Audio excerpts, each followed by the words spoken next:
impeachment, impeachment, impeach BBM, impeach BBM. Yan ngayon po ang panawagan ko.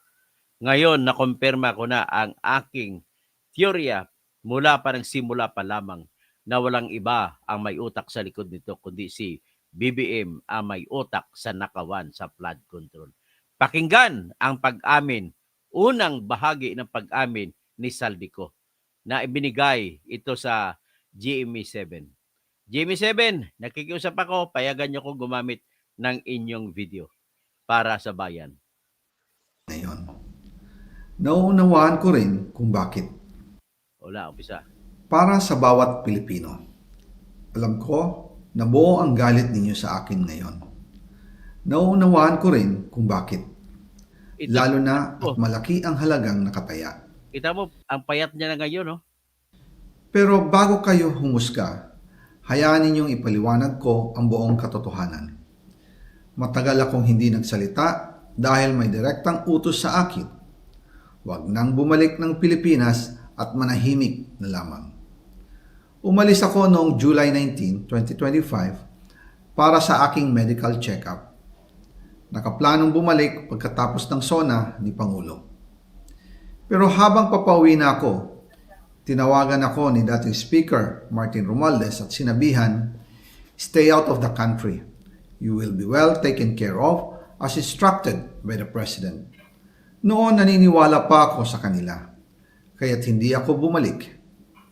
Tumikom ang aking bibig, sumunod ako, pero ang hindi ko alam, ang ibig pala nilang sabihin sa aalagaan ka namin ay gagamitin ako bilang panakipbutas sa kanilang kampanya laban sa korupsyon. Ginawa nila akong poster boy ng kanilang sariling kasinungalingan.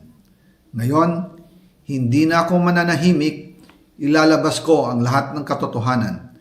May resibo, may ebidensya, at may pangalan.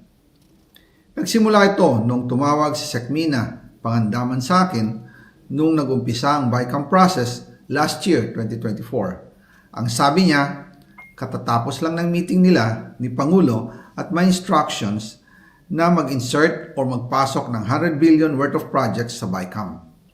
At sinabi pa ni Sekmina, you can confirm with Yusek Adrian Bersamin dahil magkasama sila sa meeting ni Pangulong BBM noong araw na yon. Tinawagan ko po agad si Yusek Adrian Bersamin at tinanong ko kung may instruction nga ba ang Pangulo na magpasok ng 100 billion during their meeting. Ang sabi niya ay totoo nga po. Right after our conversation, tinawagan ko po si dating Speaker Martin Romualdez at nireport ko ang instructions ng Presidente to insert the 100 billion projects. At sinabi niya sa akin, what the President wants, he gets. After ng ilang araw, nag-set po ng meeting si Sekmina Pangandaman at Yusek Adrian Bersamin sa amin ni dating Speaker Martin Romualdez sa Aguado Building in front of Gate 4 ng Malacanang at nandun din po si Yusek Jojo Cadiz. During the meeting, binigay po ni Yusek Adrian Bersamin ang listahan na worth 100 billion. Tinanong ko po si Yusek Adrian kung saan galing ang listahan. Ang sagot niya, galing kay PBBM mismo at binigay niya ito mula sa brown leather bag.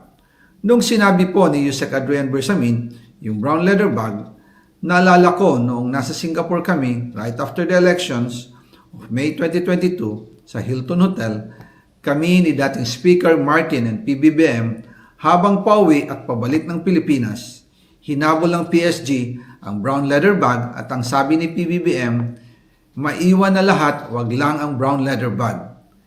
Kaya naniwala ko na utos talaga ito ng Pangulo. Pagkatapos ng ilang araw, I informed sina dating Speaker Martin Romualdez, Sekmina Pangandaman, Yusek Adrian Bersamin, and Yusek Jojo Cadiz na kung pwede 50 billion lang ang ipasok sa program funds dahil so sobra ang DPWH funds versus sa DepEd. In practice, hindi pwede na mas malaki ang budget ng DPWH kaysa edukasyon. And yung balance na 50 billion, ilagay na lang sa unprogrammed funds for the 2025 budget. Dahil Office of the President din ang nagre-release ng lahat ng unprogrammed funds. Pagkatapos ng isang araw, tinawagan ako ni Sekmina at sinabi ang mensahe ng Pangulo.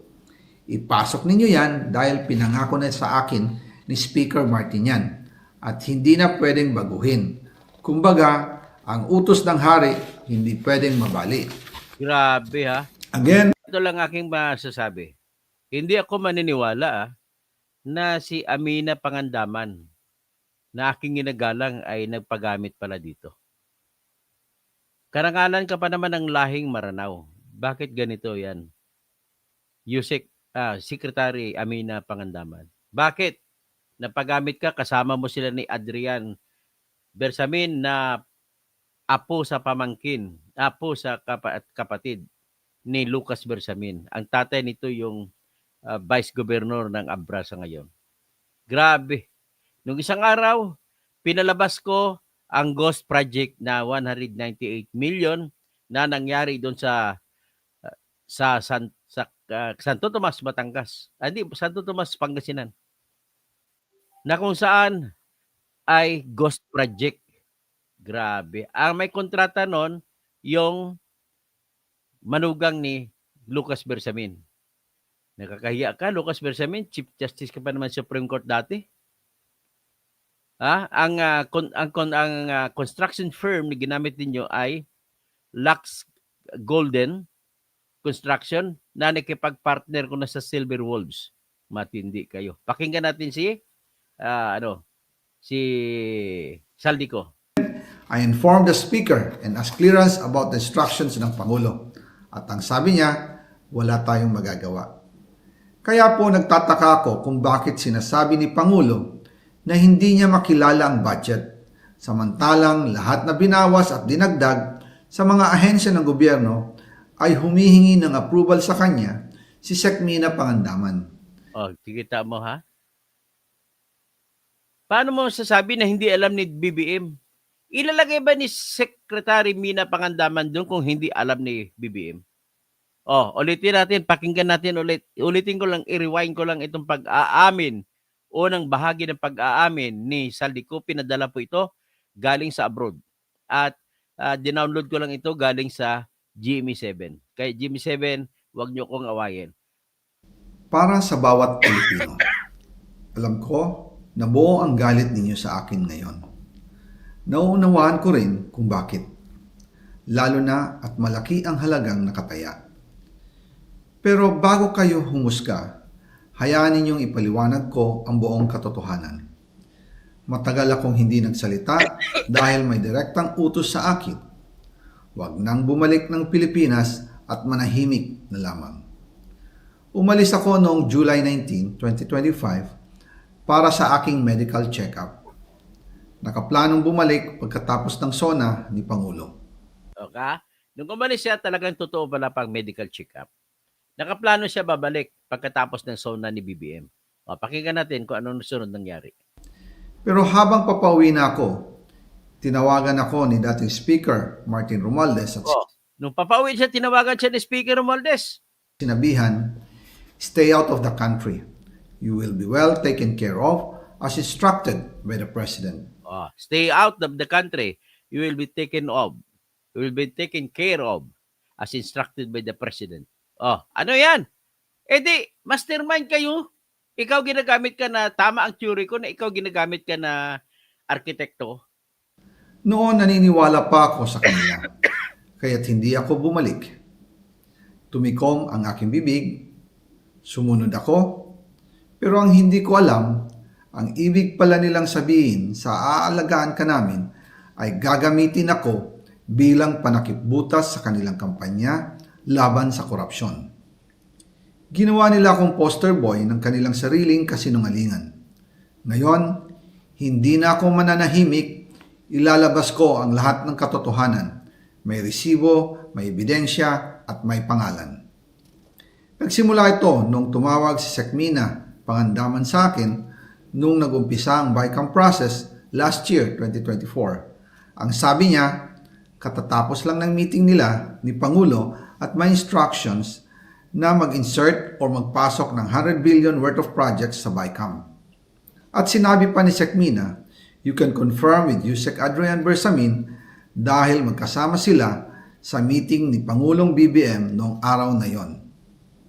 Tinawagan ko po agad si Yusek Adrian Bersamin at tinanong ko kung may instruction nga ba ang Pangulo na magpasok ng 100 billion during their meeting.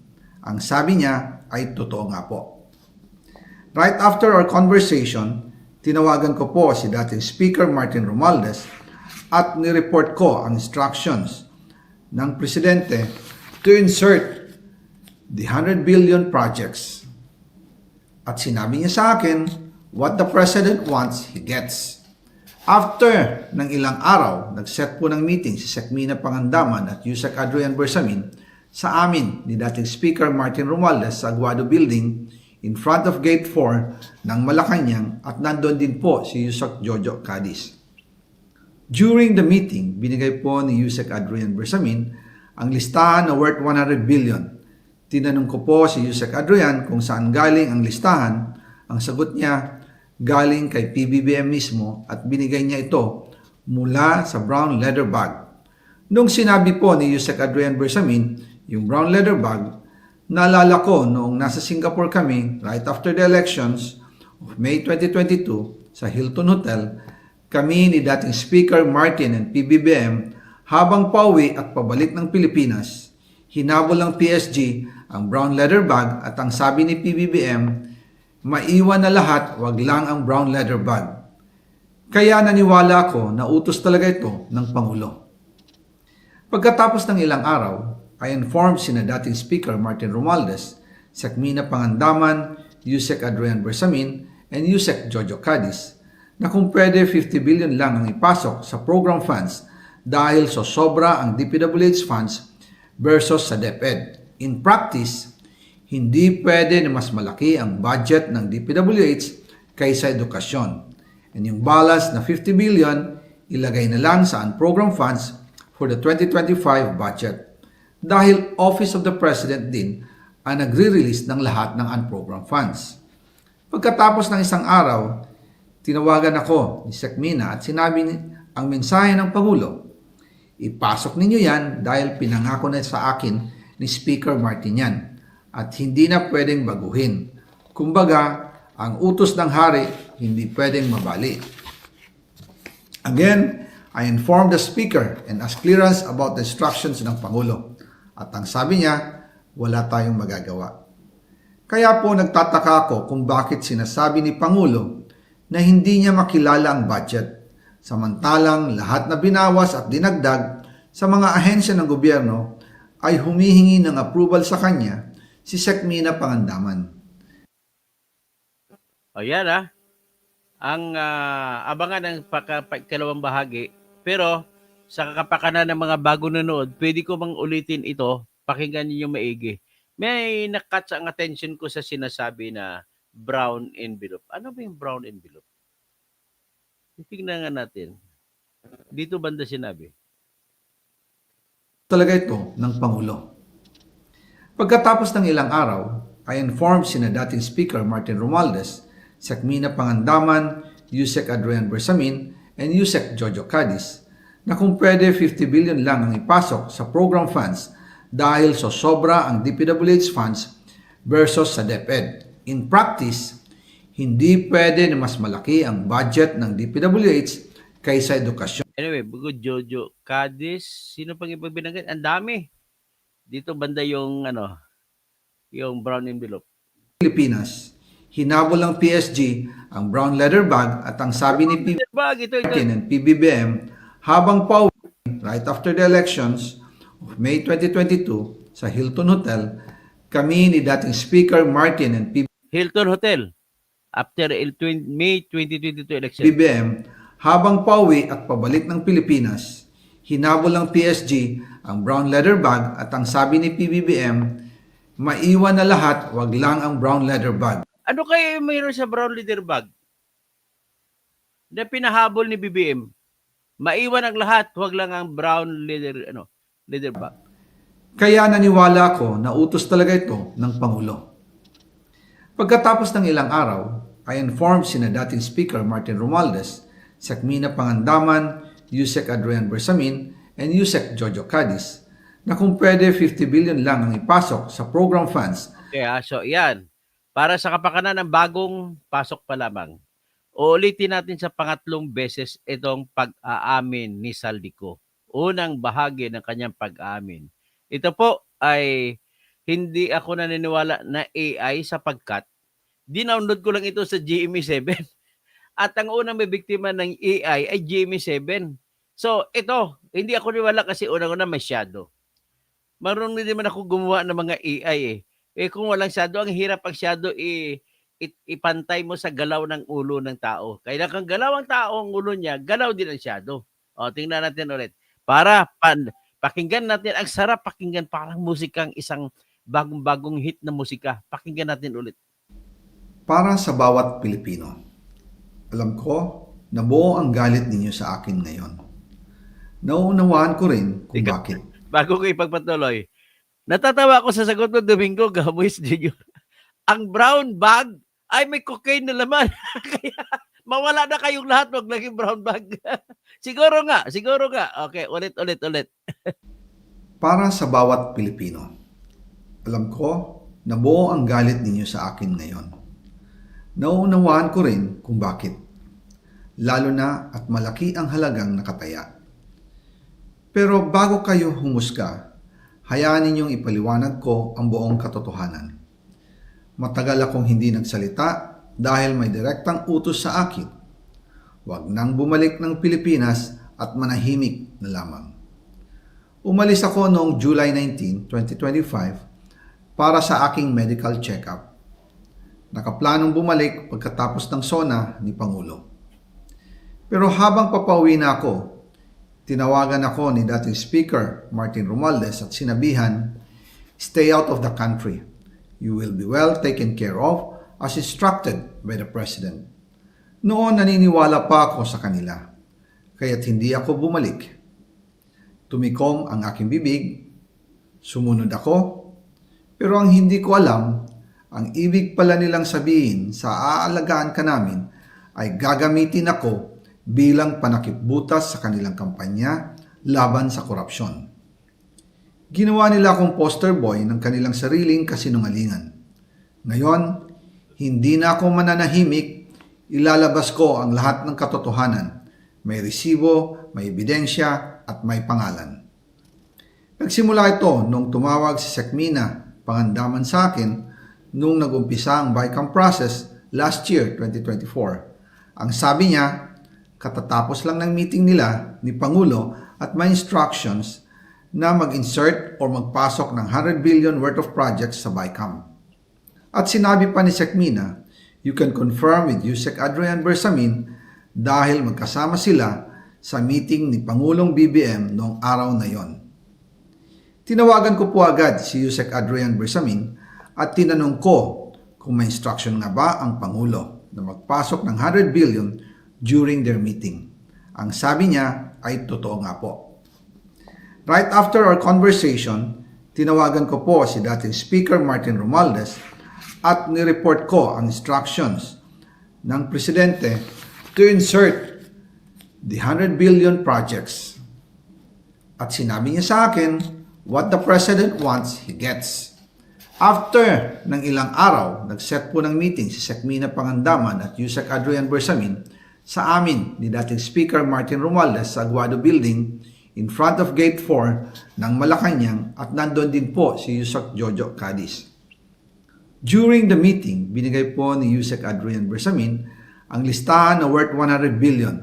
Tinanong ko po si Yusek Adrian kung saan galing ang listahan. Ang sagot niya, galing kay PBBM mismo at binigay niya ito mula sa brown leather bag.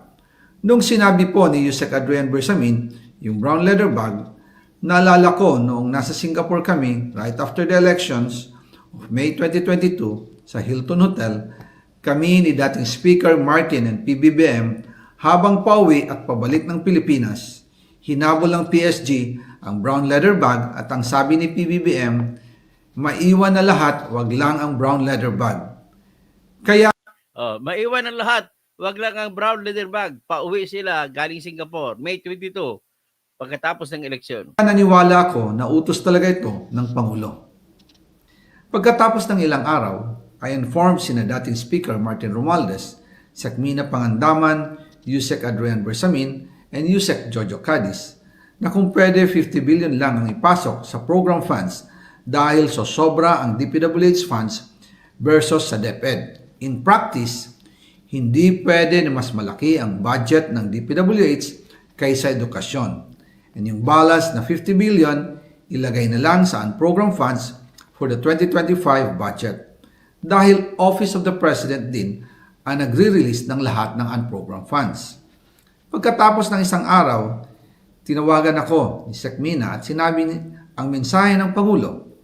Ipasok ninyo yan dahil pinangako na sa akin ni Speaker Martin yan at hindi na pwedeng baguhin.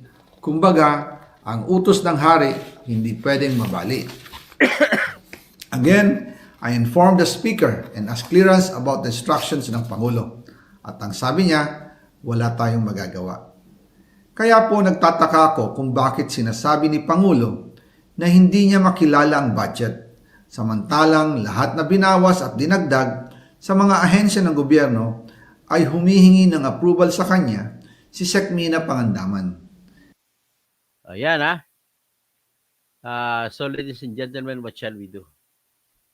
Having been confronted, na nakita na natin itong pag-aamin na ito, sa batas po ng ebidensya, ang pananalita o pag-aamin ng isang tao na kasama sa sindikato ay pinakamataas na uri ng ebidensya. Ang kalaban na lamang natin dito, siyempre sabihin lang AI yan. Pero hindi po ako naniwala na AI yan. Ang GMA7 ang unang sasampalin nito kung AI man yan. Kasi dinownload ko lamang ito sa GMA7, itong aking ginawang presentasyon. So, nung makita na natin, ako po'y buo, 100% na naniniwala na totoong-totoo itong pag-aamin na ito. Nang sinabi ko kanina, basta mapatunayan ang kutsabahan, ang salita ng isa sa kasama sa kutsabahan ay pinakamalakas na ebidensya laban sa kasama sa kutsabahan. Ang tawag dyan, yan po ang batas o prinsipyo na tinatawag sa ebidensya na, ano tawag dyan? Ano yan res inter alios acta. Res inter alios acta. Diyan na nga yung papasok ang the act of one is the act of all. The crime of Saldico is the crime of BBM and the crime of Romualdez. So ngayon, naintindihan nyo na ba kung bakit hindi umuwi si Saldico? Tinawagan siya ni Romualdez, huwag kang umuwi. The President has well taken care of your concerns. Yan ang dahilan. Klarong-klaro na. So ngayon, naniniwala po ako na ang santol ay hindi maaring magbunga ng mangga. Kung ang tatay niya ay magnanakaw, ito rin ang anak magnanakaw. Mas marami pa atang ninakaw yung anak kaysa ama. Ganun po ang aking dito. Pasensya ka na, BBM. Every Filipino who has heard this confession will likewise do the same as I do now.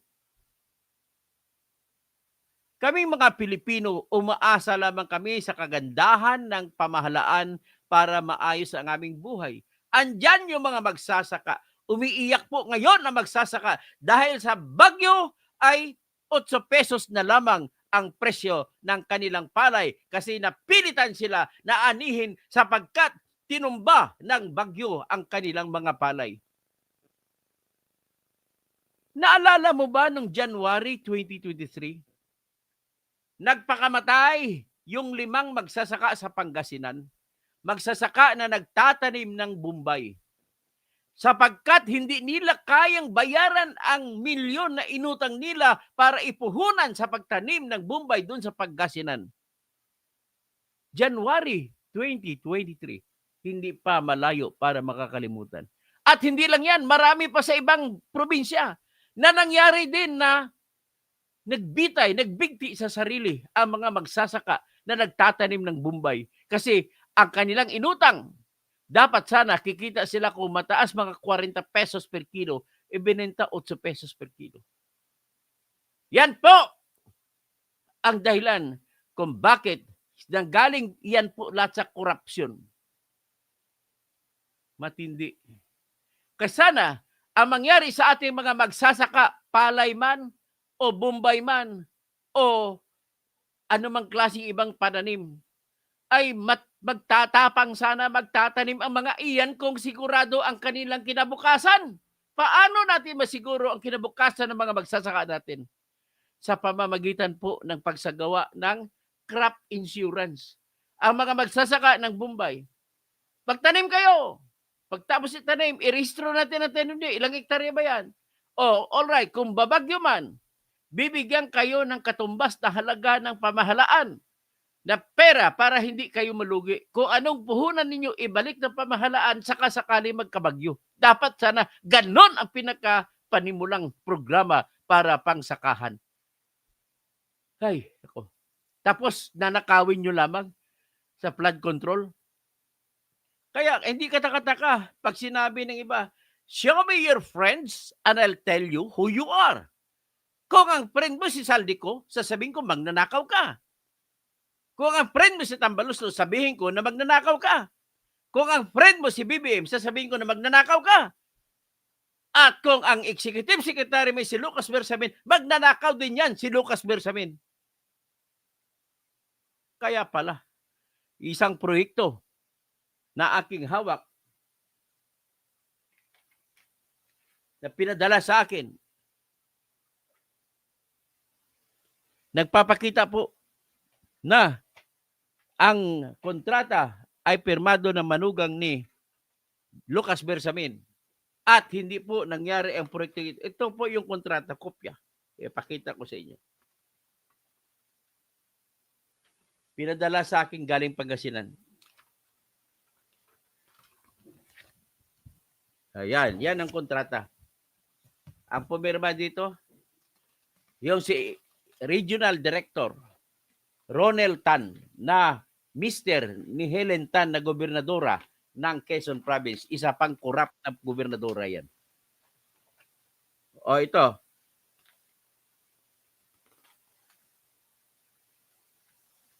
Pag ako bumabanat po, hindi po ako bumabanat na walang ebidensya. O ito. Kontrata yan. Pinirmahan yan. Sino pumirma dito? Si Ronel M. Tan, CESO 3, Regional Director ng DPWH kasi malakihang kontrata sa region pinapirmahan. Sa Ilocos Region po ito.